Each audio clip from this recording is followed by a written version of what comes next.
What's in an argument? Arguments have become something of the language of the modern internet, so we've all had a ton of time to sharpen our argumentative skills and develop really great intuitions for when something is constructed really well, something sucks, or somewhere in between. The goal of this video is to give you an additional framework, a formal way to think about arguments, so in that next Twitter spat or discussion of the presidential election, or whatever you name it, you have a bit of an edge. There are broadly going to be 3 parts to this video. First, we're going to briefly touch on the 2 main types of arguments. We're then going to put forward a sample position that we will construct an argument for and against. And then finally, we'll touch a little bit into refutation, what makes good refutation, ineffective refutation. So, let's begin. The 2 most common types of arguments are descriptive and prescriptive arguments. Descriptive arguments are usually arguing about what is the state of the world. We're trying to nail down the facts. Prescriptive arguments are usually about what someone or something should do. So on the left side of the screen, those are technically arguments, but they look a lot like facts, I guess, depending on your politics. But we see things like CO2 changes the climate, processed food increases obesity, and a discussion about the impact of highway lanes on traffic. These are all quantifiable and things that we can directly study. Yes, we can argue about them, but at the end of the day, there is a truth that is discoverable. It's out there. These things are all facts. On the other side, these prescriptive arguments are a little bit more of a matter of perspective. We see things like that are related to our facts, but not quite the same. The United States should reduce CO2, cities should tax soda, presumably in response to the obesity risk, and LA should build more public transit, which it desperately needs. Now, we're going to be focusing on this set of arguments because they're a lot more human. Every day we have discussions about what should we do? Should we take the X decision or Y decision? This is really the realm of arguments that is most common and also most interesting because, I don't think I'm particularly equipped to tell you how to do a scientific study on the climate, but I can tell you a thing or two about the structure of a prescriptive argument. So let's dive into it. Today, we're going to be using a sample position to ground all of our future arguments around. So whenever you're having a prescriptive argument or just argument, it has to be based around, well, what change should be made? What should someone do? Our position for today will be that the United States should create substantial safety regulations for the development of artificial intelligence. Note that AI is a really hot topic, so nothing I'm about to say, I'm not speaking for the veracity of any of the arguments in this video, but it's a really fun and somewhat innocent thought exercise. So, how do you construct a position in favor of the claim that the United States should create substantial regulations for the development of artificial intelligence? Well, I'd wager that it is 3 parts. First, you will argue that there is a growing problem that mandates attention and there's a need to address it. You will then explain why the aforementioned safety regulations will provide the solution to that problem. And then finally, you have an opportunity to be fancy and you get to wax a little bit of poetic and talk about why this problem is going to be really bad to help convince people of the importance of your argument. So let's dive into each part. First, you establish a problem in relation to the safety regulations or in relation to whatever you're arguing. Our problem right now is that AI is easy to jailbreak, scarcely regulated, and developing quickly. Note that these 3 components were chosen pretty deliberately, and they showcase what makes an effective problem statement. The jailbreaking component. There is an immediate danger out there right now. You can see things like powerful tools for violent or malicious crime, deep fakes, etc. So already there is some risk to the general public. Scarcely regulated. You have to establish this because if someone's just going to solve your problem tomorrow, if the United States Congress is about to show, hey, we're actually going to pass AI super safety bill, well, then your argument completely falls apart. So if you not only establish a problem, but show that this problem isn't solved anytime soon, you're in the money. And then you're super in the money if not only do you have a problem that's not solved anytime soon, but it's trending upwards. So if AI is really dangerous because it's jailbroken and ChatGPT is telling people how to commit all sorts of evils and ChatGPT is developing exponentially, that could be seriously scary. So this is a pretty solid problem statement and it's a good framework for what makes a good problem. The best problems have immediate danger, they're not going to be fixed anytime soon, and they're trending upwards in terms of they're still developing and getting worse. So you've established the problem. Naturally, in step 2, You show why your advocacy, why your solution, these safety regulations, solves it. The best way to have a good solution is to have it be as specific to your problem as possible. So here our problem was that this consumer AI is really getting out of control. ChatGPT is telling people how to be malicious, how to steal information, creating deep fakes that are skewing the public and ruining our elections and trust in each other. And my dog said some foul stuff, whatever, you name it. But this solution we have is directly tailored to the problem statement. So if you have safety certification and you limit what consumer AI is allowed, you can see how that would slow development and how it would prevent some of these technologies from being misused, at least conceivably. Then finally, you have the impact. And this is your opportunity to get really fancy. Impact is sometimes somewhat similar to a set of doomy or optimistic, depending on how you're arguing, predictions about the future if your problem is not solved. So you can imagine a world where AI runs away, it becomes sentient, it starts threatening our national security. There are AI tanks and helicopters coming at us, all because we let the genie out of the bottle. And on top of that, no one likes each other anymore because you never know if something's real or not because deep fakes are everywhere. So putting it all together, you can see how through these 3 steps, problem, solution, impact, we have told a compelling story for why there should be substantial safety regulations on AI. And it really is a story. Arguments are best thought of not as sort of like analytical or debate bro, but their arguments are always meant to persuade. So you want to make sure that your argument paints a very clear, cogent, fun, scary story, you name it. So arguing in opposition.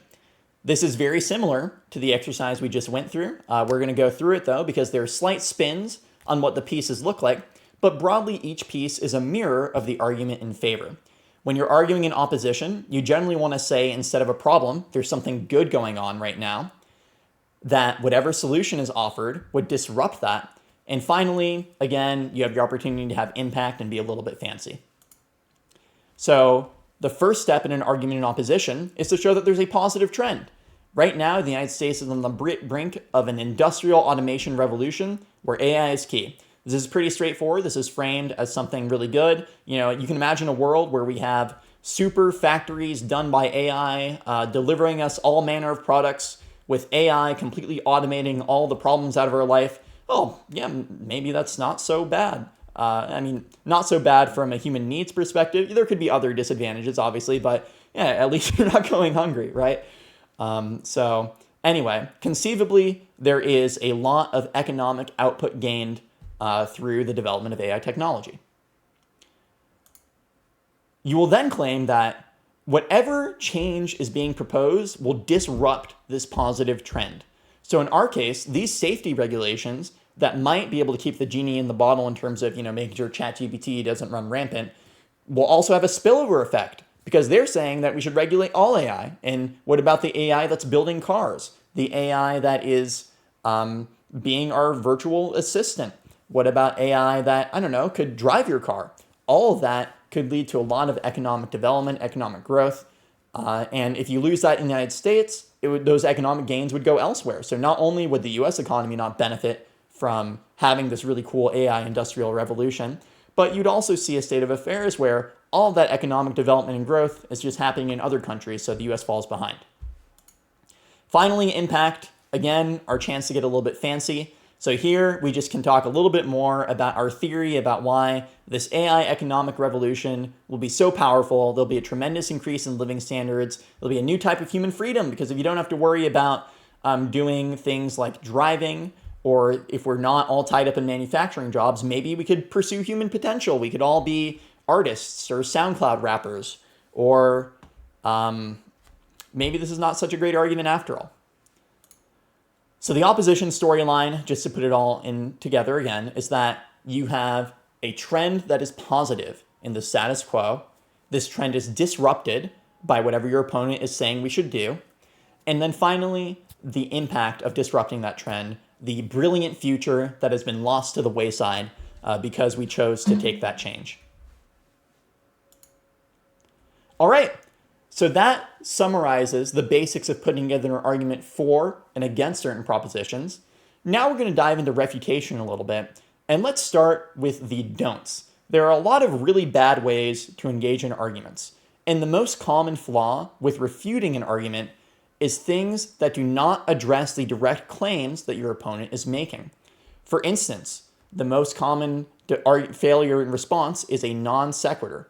A lot of people, when you make an argument, will just say, well, people don't think we should do that, or regulation has failed before, Congress wouldn't actually do anything, etc. It doesn't matter if Congress will actually do anything because I'm arguing they should do something. So whether or not Congress is really great at actually doing things is not really material.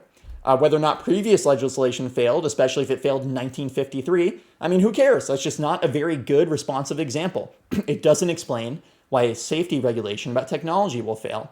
Whether AI can make cool video games or could give someone a girlfriend, or we've been wrong about predictions in the future before. These all don't really disprove any of the claims that AI is easy to jailbreak, that AI regulations work, and that AI is scary. So when you're responding to an argument, the most important thing is to not just say something that is vaguely in opposition, to not just say something that disagrees with the idea of what your opponent is saying, but you have to disagree with the exact substance of what they're saying. So on the next slide, we're going to go over a few arguments that are a little bit more on the nose in terms of engaging the substance of the story they've put forth. So the best way to argue is to pick apart each component of their argument chain in the first place. If they make the claim that AI is easy to jailbreak and it's developing quickly out of control, we can make the counterclaim that regulation is actually growing because ChatGPT is in focus right now. And a lot of this AI technology, this consumer technology that they say is dangerous, like ChatGPT or deepfakes, we could regulate without regulating manufacturing. So here we found a way to effectively dispute the claim that there's a risk from out of control AI growth by just saying, well, regulations are coming right now, and we don't need this big blank slate of regulations that you're arguing for. Second, you can attack the solution. You can pick apart exact reasons for why their solution will not be particularly effective. So instead of saying Congress won't actually act, you could make the claim that Congress is really old, and whenever they do something, it sucks. So yeah, Congress will try to pass AI safety regulations, but they're also going to publish AI safety regulations skirting 101 in whatever legislation they pass. So ultimately it's going to be irrelevant and companies will get around it. So Congress is not the answer. You could also make an argument that, it's good to keep it in the United States because if we make a hostile environment for AI here, you're just going to see these AI offshore danger zones, kind of like tax havens. You'll have AI havens. And maybe we'd rather just keep it here and maintain our edge. Finally, on the impact statement, you can make the argument that AI will make us safer in some ways. Maybe AI presents opportunities for the military to develop new technologies, super killer drones that'll keep us safe. Or maybe AI will make our lives easier and that'll make it easier to get along with people if a lot of the friction is removed in our social fabric. Again, just to take a step back, all of these arguments here are just for the sake of example, but I hope this does a good job of showing how when you're trying to make an argument in response or you're trying to refute, the best way to do it is to always address head on whatever your opponent said, rather than just being vaguely oppositional in your rhetoric. That is it for today. Thank you so much for tuning in. I really appreciate it. This is my first published YouTube video ever. And if you like what I had in this video, I plan on releasing a second What's in an Argument follow-up, talking a little bit more in depth about refutation. So I hope you enjoy the rest of your day and do not let the AI bugs bite. Adios.